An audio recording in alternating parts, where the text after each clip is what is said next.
नमस्कार मेरे विद्यार्थियों, आपकी मंगल कामना के साथ और आज एक नए पाठ के साथ मैं आपकी हिंदी विषय की हिंदी अध्यापिका आपका हिंदी की ई कक्षा में हार्दिक स्वागत करती हूँ।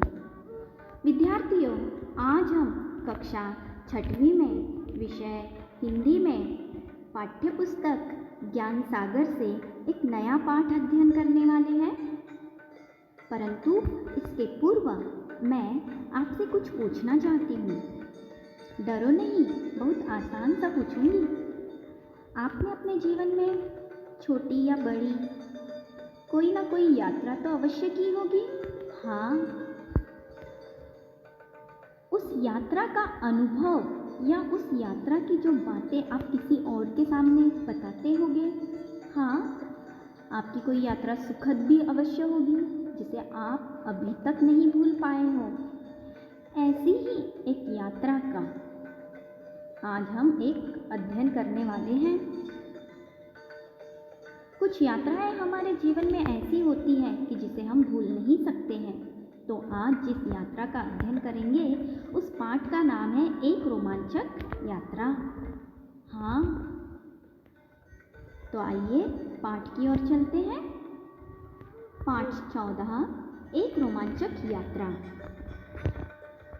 सन 1916 में विवाह के पश्चात, मतलब यहाँ पे सन 1916 की बात की जा रही है पाठ में। विवाह के पश्चात हमने कुछ महीने कश्मीर में बिताए। मैंने अपने परिवार को तो श्रीनगर की घाटी में छोड़ दिया।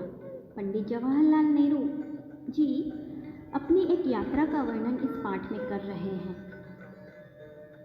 और उनके जीवन की यह जो यात्रा है बड़ी ही रोमांचक है। आगे बताते हैं, परंतु मैं अपने एक चचेरे भाई के साथ कई हफ्तों तक पहाड़ों में घूमता रहा। उनका एक चचेरा भाई उनके साथ था और उनके साथ ही कई दिनों तक, कई हफ्तों तक पहाड़ों में घूमते रहे। घूमते हुए लद्दाख तक पहुंच गए थे। इस यात्रा में मुझे एक दिल दहला देने वाला अनुभव हुआ। मेरे जीवन की यह जो यात्रा है, इस यात्रा ने मुझे एक दिल दहला देने वाला अनुभव मेरे साथ घटित हुआ। अर्थात दिल दहल गया, घबरा गया और वह जो अनुभव है वह अभी तक मैं नहीं भूल पाया हूँ। जोजिला घाटी से आगे सफ़र करते हुए हम एक जगह पहुँचे। आगे बताया जाता है कि जोजिला घाटी का जो दर्रा होता है उसे हमने पार कर लिया और सफ़र करते हुए आगे दूसरी जगह पर पहुँच गए। मेरे ख्याल से वह मटायन कहलाती थी, अर्थात उस जगह का नाम क्या था? मटायन।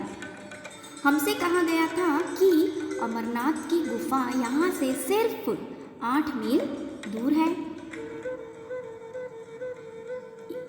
अर्थात ऐसी सूचना दी गई थी कि अमरनाथ की गुफा जो है मटायन से केवल 8 मील दूर है, लेकिन 8 मील कम नहीं होता है।